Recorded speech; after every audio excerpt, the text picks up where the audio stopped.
One.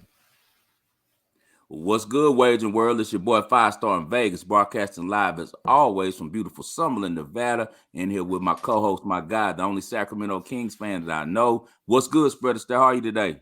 Oh man, it's a beautiful day in Sacramento. I've been working all morning, man. I got to get a little sunshine in before these games start. So we'll knock out this show, and then I got to get some sun on this skin. But other than that, doing good. Yeah, and I've been at the OBGYN with my Oh wife all yeah. morning, doing the fun stuff with seeing the baby for the first time. You know, when they look like a little tadpole right now, but they're in there, man. So we're excited about to have another addition to the household, man. Let's get to yesterday's news, man, because we went 1-2.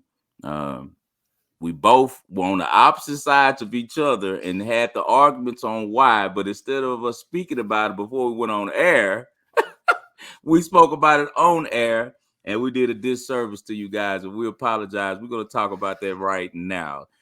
Spread, what happened with your game? I mean, it's just a bad handicap. The Mavericks can't hang. The Mavericks cannot hang. Right. And I want to know what you think about my guy Jalen Brunson here. I know you're a big fan of him as well. I'm wondering, man, was that just the best matchup against Utah that made us overvalue him a little bit because he wasn't Yeah, being able to just get whatever he wanted. And then the other thing is like people are like, oh, well, Luka needs help. He doesn't pass the ball. no. Like he doesn't pass the ball anyway. So like, I don't know. I was real frustrated with that team. And then at the end of the day, like I'm stupid. I bet on a team without a center. They don't Yeah, even have a center. So yeah. real frustrating way to lose. They got down 9-0 just to start the game, and I don't think they'll get swept. I think Right. they'll do well in Dallas because I think the role players will play much better and they'll get a friendlier whistle. But Yeah. as far as them winning the series, boy, it's tough to see them that happening. Unless the Suns had an injury or something after last night. So yeah, bad pick by me, but we'll get it back today. Definitely. Brunson is showing you kind of like with the backup quarterback when it becomes the starter. Yeah. Don't get me wrong, he has game, but it's different when people are game planning for you now. And you know that Monty Williams was smart enough to see from that last series how effective the Jalen Brunson is. And he said, hey, we can't stop Luka anyway. So let Luka get his, but nobody else is getting theirs. Yeah. And that's why Brunson's gonna have to adjust, and he's gonna also have to show people to trust him with that money that he's about to get on this free market, that he can play when people are expecting him to play. That he can Yeah. show up when teams are preparing for him and game planning for him, because he didn't look good last night, like you said, at all. That game kind of went like we spoke about, like I kind of knew that it was. The Phoenix just jumped on them early because Dallas is still celebrating, man, their first playoff victory. They've never been here before. Not this team, not this group of guys, and not Luka, as their leader. So they'll probably play better next game, I expect. But that game was over before the first quarter, because They almost backdoor cover for me. oh yeah, they all got it down all the way to 7. That's why I Spencer. texted you last night. Like, did you see this? That's why I That's texted why you. I was I sitting went to there. sleep. I had it on this morning. A lot of times when things aren't going well, I say I'll just watch and take my notes in the morning. Yeah. But yeah, and I already knew it was going to happen. But yeah, Spencer had a wide open look. I should have covered that, but whatever. Man, I was watching it at MGM. I'm always at the it's a bar over there called Centrifuge. They should put my picture up there. I've been covering there so long, man, and I got a couple of bartenders that I'm very tight with over there. Shout out my guy Mandel. That's one of my real guys right there. We were over there sitting just talking about life and watching the game, but it wasn't much of a game to watch. As I told you, I took the -6 and Phoenix. So, I had already did that the night before, so I was good. I almost lost 2 with you on that one, but I didn't do well with the game I gave out, which you didn't like, what you were on the other side of when you liked the Heat, and I took the Sixers like an idiot. And they looked good in the first half, man, but after the first half, they kind of lost wind. They didn't have enough steam left. The short bench really hurt them, not being able to lean on Embiid. Paul Reed, he didn't play well at all, man. He missed so many layups. It was ridiculous. He gave effort plays, but missed too many layups, too many opportunities that he had to convert around the cup that he did not. And just like you said, Doc Rivers actually started DeAndre Jordan. No one can believe that DeAndre Jordan is starting in the game in 2022. And, A playoff game too. a playoff game. And I mean, you DeAndre can do from that in Houston, man, December. he a good dude. He from Houston, man. He a Houston guy, but his days have passed of being, a starter in the NBA in games that matter. So we didn't do well on that, but we did hit the Tobias Harris over points. He did that, I think, in the first half. So yeah, that was a good one. Yeah, so that was a good one. That's why I'm going back to props again today. And just briefly about that game, what did you think about Harden's performance? I mean, wasn't that good? Wasn't that good? Yeah, I mean, I don't want to slam on because we talked about this right before we went on. We'll say it again. The guy's 32 years old, and his game was based on athleticism. And you can say, "Oh, he's out of shape." He was still getting to the cup at will. Yeah. People say, "Oh, well, he's not getting the foul calls." No, he's not getting around his guy.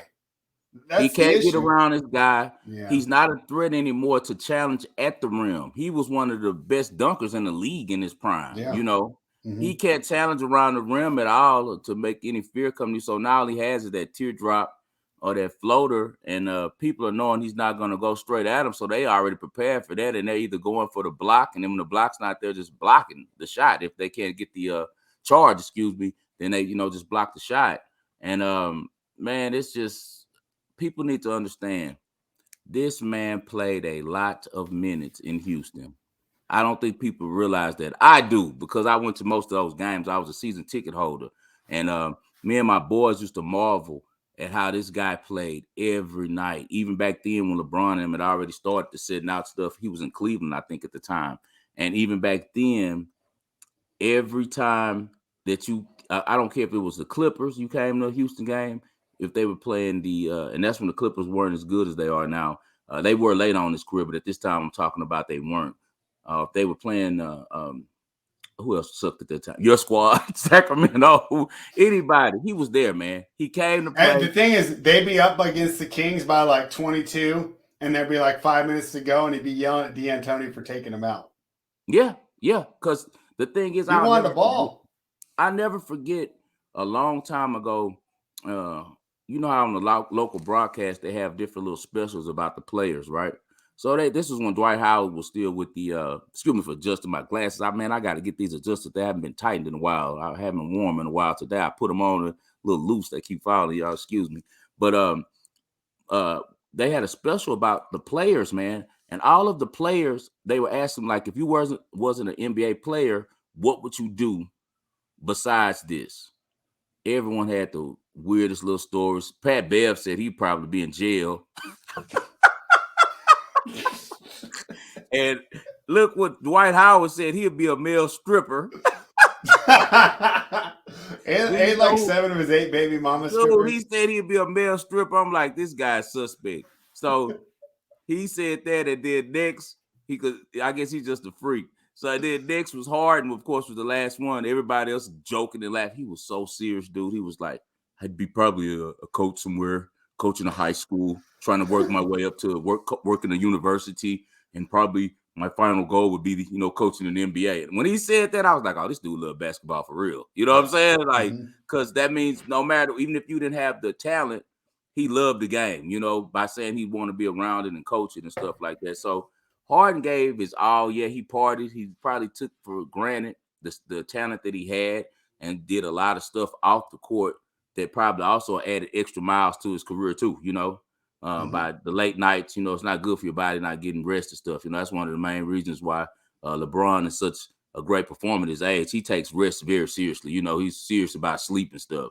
And Harden doesn't do that. He hangs out a lot, and he probably drinks a lot, a little bit more vodka or whatever he needs to, and that all takes a toll on your body. And I'm sure Chris Paul was kind of doing that, but Chris Paul got married younger. So that's why Chris Paul is able to lengthen his careers, because one, Chris Paul was married and living a married life where he's not going out every night after these games. Two, he never played every game of the season. I can't remember any of his career when he was like that. He's been sitting since probably like the Clippers, right?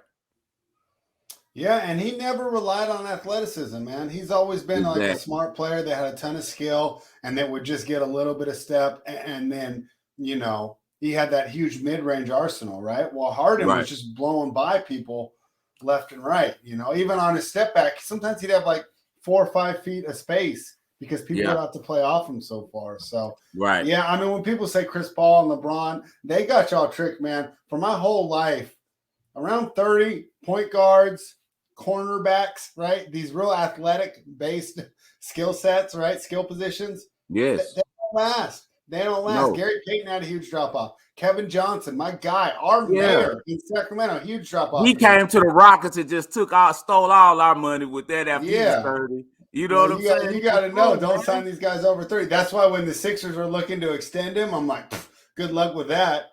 You're going to end up with Buddy Hield. $44 million this year. You know that? Yeah. What's up? No, he making $44 million this year. Did you know that? Yeah, and his extension that he would sign would have him like making $60 million when he's like 37. And Moore is going to give it to him. You know he is. They're like best buds. Harden probably going to give him a They probably kickback. got a deal going off the court. Like, I'll give you $20 million of it, buddy. Yeah, dog, I'll give you back 20 like as soon as you cut it. Like they real boys like that. But man, Harden put in his work, man. What you guys, I know, and that's the thing what I don't like about media driven. The media creates darlings and they also create villains and they also create all these narratives about different players where, don't get me wrong, I could say Harden has not played as well as he should have in a lot of games that were very important, but he's also played well in a lot of big games too. But the main thing that he was for Houston is, one, he saved our franchise and put it back on the map, because we was coming out of the Yao Ming, Tracy McGrady, Cuttino Mobley days where we weren't really a factor in the NBA. Not, you know, as far as in like championship. He put us in championship contention by himself. You can only name Chris Paul really as one of the players that played with him. Capella. Who else can you name really that was a factor while he was there doing his run? You know what I mean? Eric Gordon's a good role player, but that's what he is. He's a role player. Decent role player for sure. But Harden is, man, he was the leader of the Rockets. He gave them so many minutes, man. He played so many minutes and hard minutes because you're dribbling, you're pounding the ball, you're running. So I expect the fall off that he's having now, and I'm surprised that people don't. I'm just glad that our GM Raphael Stone for the Rockets was smart enough to move him right on time, right before people could really tell. So he got max value for him back. What we're gonna do on the ball and parlay today? All right, I'm going back to one of my favorite teams in the NBA, the Milwaukee Bucks and Giannis. And so on the other one, right? You texted me and I said I took the points and the money line. I'm only taking the points today, though. The Celtics will play better tonight. They were 10 of 31. Tatum and Brown 10 of 31 from the field. Overall, as a team, they're 18 of 50 from three. Yeah. So I'd be foolish to expect them to not shoot better. At the same time, a lot of that was the Bucks defense, right?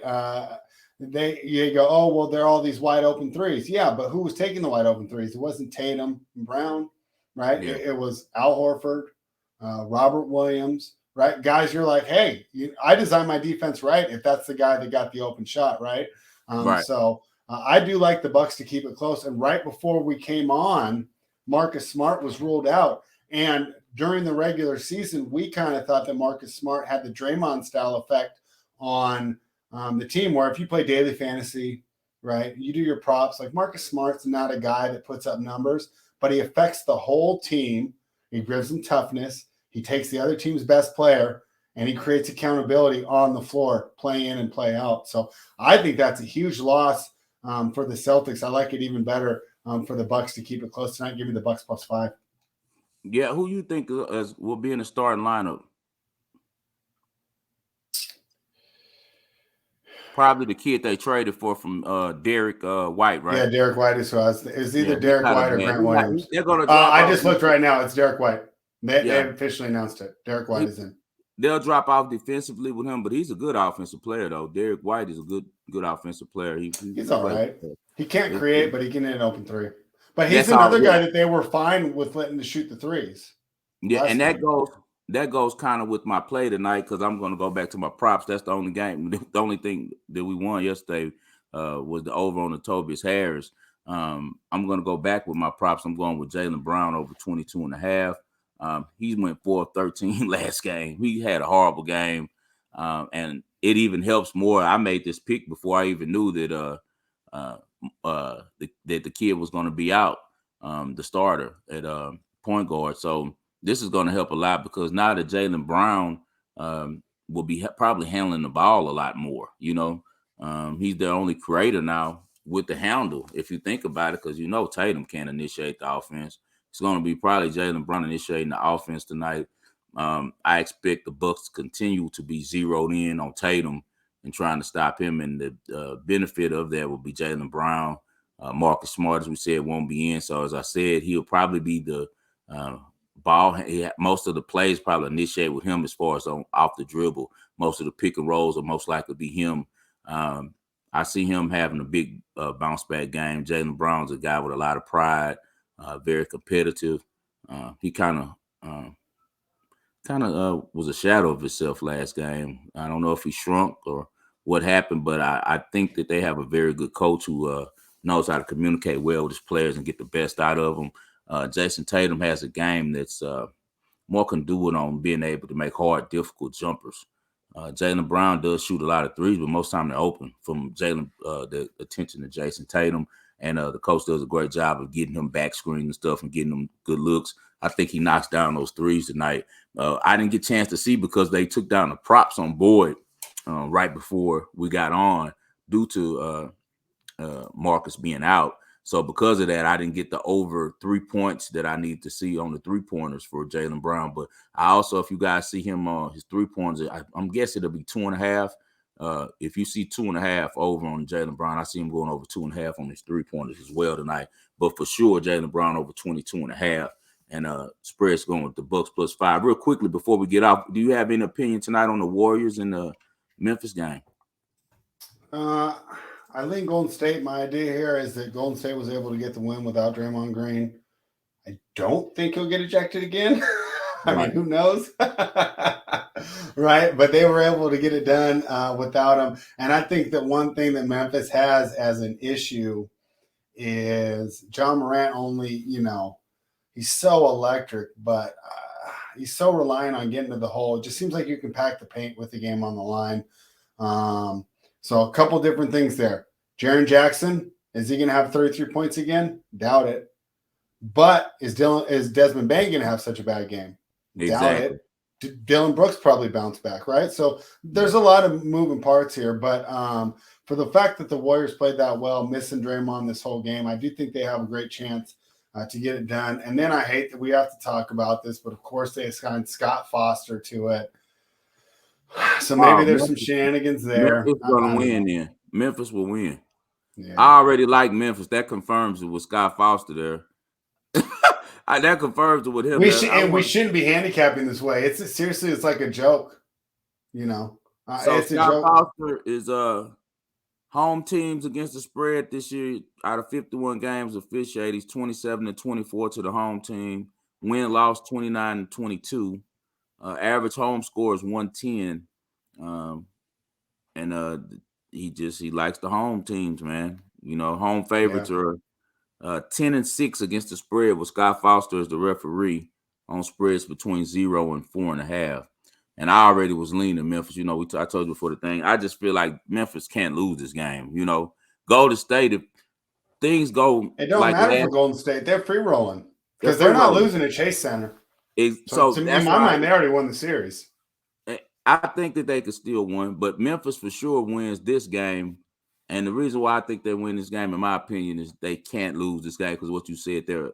One, Golden State is a great home team. They've already took one from your home court. You have to answer back. You're the higher seeded team.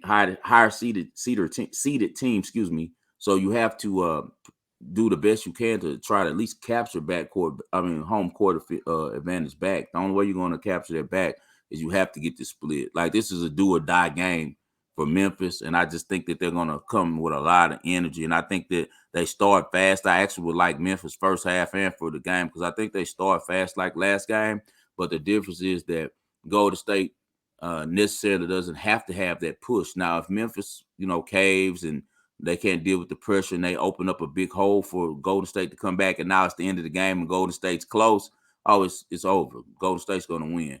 But if Memphis gets on them like they did last game, I think that this time Golden State, if they won't be able to make this harder push.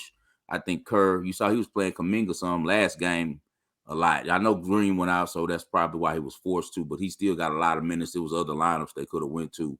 I really think that Kerr's trying to pace them. You know, they're an older team now. So I feel like if Memphis gets a big lead this game, they'll probably try a couple runs at him. But after if it doesn't go, I could see him easily just waving the white flag because they've gotten what they want. Like you said, if they don't lose at home again, they win the series. You know, if they don't lose at home at all, they win the series. So I just think the motivation and everything is too much on Memphis' side tonight. So I'll be actually playing Memphis with my clients. We'll be playing Memphis +2 in the first half, +1. It's always hard betting against Steph Curry, man. And they're such a great team, such a prideful team, such an organized team. I just feel like Memphis has to get it done tonight or the series is over, you know? Oh, yeah, for sure. One thing I worry about with Memphis, though, bad habits maybe in that Minnesota series. I mean, did they get real playoff experience in that, right? Right. Because I'll tell you what, I'm about to send Karl Anthony Towns and those guys my old UPS uniform because the way they delivered that series to the Grizzlies, right? I mean, that's some A+ service right there. That's servicing the customer, right? I mean, they would love that at UPS, the way that they just handed them that service with a smile, as they call it, right? So a little bit worried there for Memphis, but so many things pointing their way. I think it's going to be a great night of basketball either way. I like the Bucks. You got Jaylen Brown, and you're going to be on the Grizzlies as well. Yeah, I got to be on the Grizzlies, man. To go to state, they didn't cover last game either. They're 0-4 in their last 4 in Memphis. And besides that last 1-point game, the other games they played in Memphis this year and last year haven't been close. Memphis has handled them pretty easily. So I know that this is a different Golden State team. I just trust Memphis at the groundhouse at home. And, you know, I think that crowd's going to be ran. I think you got Scott Foster in the corner. He'll probably make sure Steph has like 3 fouls before the halftime, you know. So I just think Memphis gets it done, and the NBA wants them to get it done tonight, you know, to get this more interesting. Because if we get 2 0-2s tonight, you know, both those series are over. You know that. Like I mean, the only thing I would say is they probably want that Nets Celtics to go a little longer too. So sometimes the teams don't allow them to do it. I don't think the Bucks are either, because I definitely will be on Giannis again tonight, but I'm probably going to wait till in game and get a feel for it, because I wouldn't be surprised if Boston kind of starts a little fast from what happened last great game. point. Great point. So I'll probably wait and try to jump in with the Bucks with some points live, you know. Text me if you jump in, because I'm going to be watching live tonight. So okay, let's do it, man. Hey, man, we appreciate you guys for tuning in. We're sorry for the late start and getting out to you guys late today. Like I said, I had a very important appointment this morning. We'll be back to our normal time tomorrow. Anything for the people spread before we get out of here? No, man, I got to get some sunshine. I've been working in front of this computer all day. I'm going to do what they say on Twitter. I'm going to go touch some grass for a couple hours before these games start. Yeah, go touch some grass, man. Go enjoy your day. Hey, guys, we appreciate you guys for tuning in. Follow my guy Spread at Spread ASTAIRE, and also subscribe to his YouTube channel, which is Spread ASTAIRE. Please follow me at 5 Star in Vegas, spell out the 5, and subscribe to my YouTube channel, which is 5 Star in Vegas.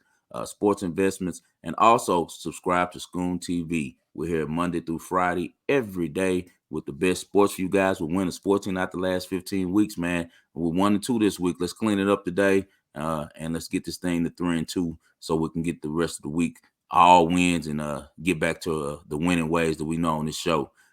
Best of luck to you all. We'll see you tomorrow.